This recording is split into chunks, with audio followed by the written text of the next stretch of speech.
Bonjour et bienvenue sur Évolutions intérieures, le podcast qui déconstruit le développement personnel pour construire le leadership individuel.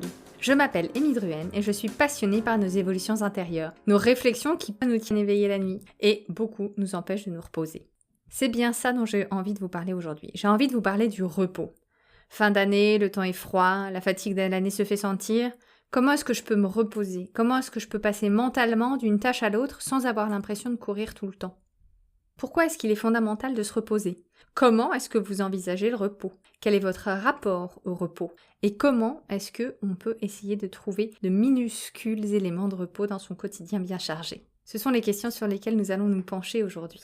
Alors pourquoi est-ce que ce sujet est particulièrement important lorsqu'on travaille sur son leadership?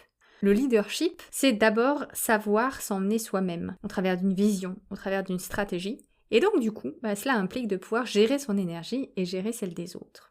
Alors ce qui est intéressant lorsqu'on parle du repos, c'est de réfléchir aux stratégies qu'on peut voir autour de soi par rapport à ce sujet qu'est le repos. Et je peux vous partager celles que j'ai vues moi en entreprise. J'en ai vu deux principales. La première, c'est celle de ne pas se reposer du tout. On considère que je ne suis pas là pour me reposer, ma vie professionnelle est là pour être efficace, donc je continue, j'avance. Dans une sorte parfois d'infatigabilité, par mécanisation des gestes, je recommence les mêmes choses encore et encore, mais surtout, je n'arrive pas à me reposer, je ne me pose pas. Le repos ne fait pas partie de la vie personnelle ou professionnelle. Le repos est un luxe. Voire, le repos est un ennemi. C'est quelque chose que je ne m'autorise pas à expérimenter. Alors, les impacts d'une telle stratégie sont évidents sur la santé.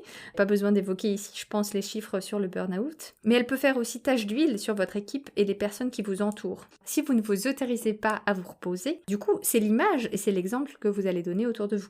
Les personnes autour de vous ne vont pas s'autoriser non plus à se reposer, ne vont pas non plus s'autoriser à faire des pauses et donc du coup à être plus ou moins performants, à gérer leur énergie et sur le long terme, c'est quand même franchement dommageable.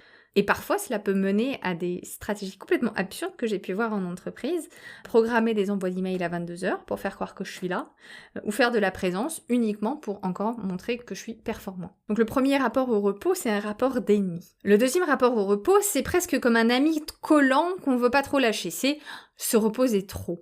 Le repos devient le Graal. Le repos devient l'élément sur lequel il ne faut absolument pas toucher.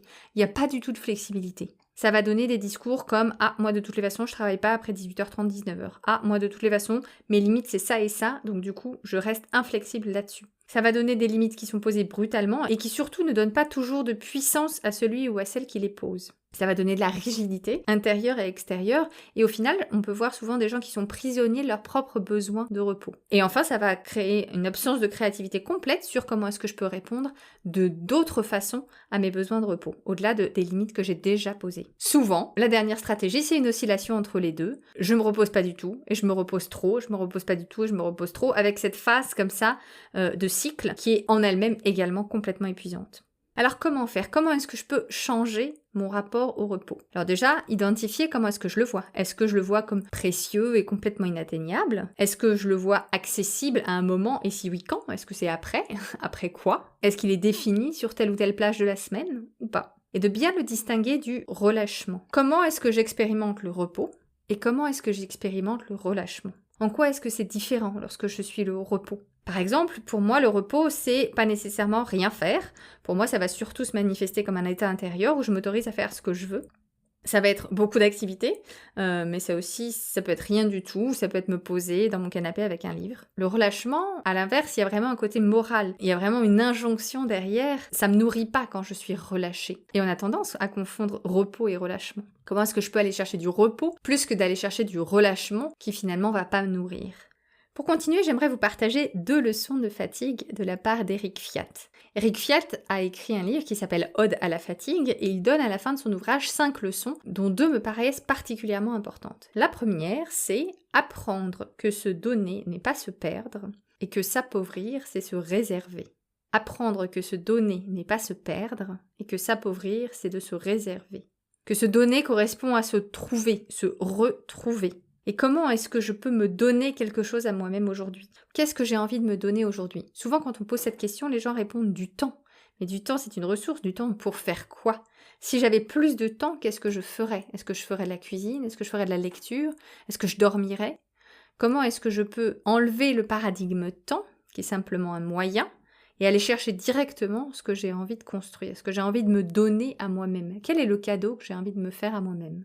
La deuxième leçon, c'est apprendre que un peu d'humilité, ça peut pas faire de mal.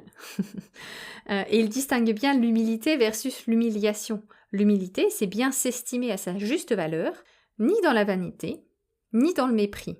Donc c'est accepter que je suis ni un dieu, ni une machine, ni un robot, et donc quelqu'un qui a des besoins également physiologiques et physiques, et ne pas me mépriser pour ça. La fatigue, c'est aussi le message que l'on est humain, dans toute notre capacité d'humain, qu'on a parfois tendance à oublier. Et plutôt que de combattre cette humanité, comment est-ce que je peux accepter et assumer ma condition d'homme ?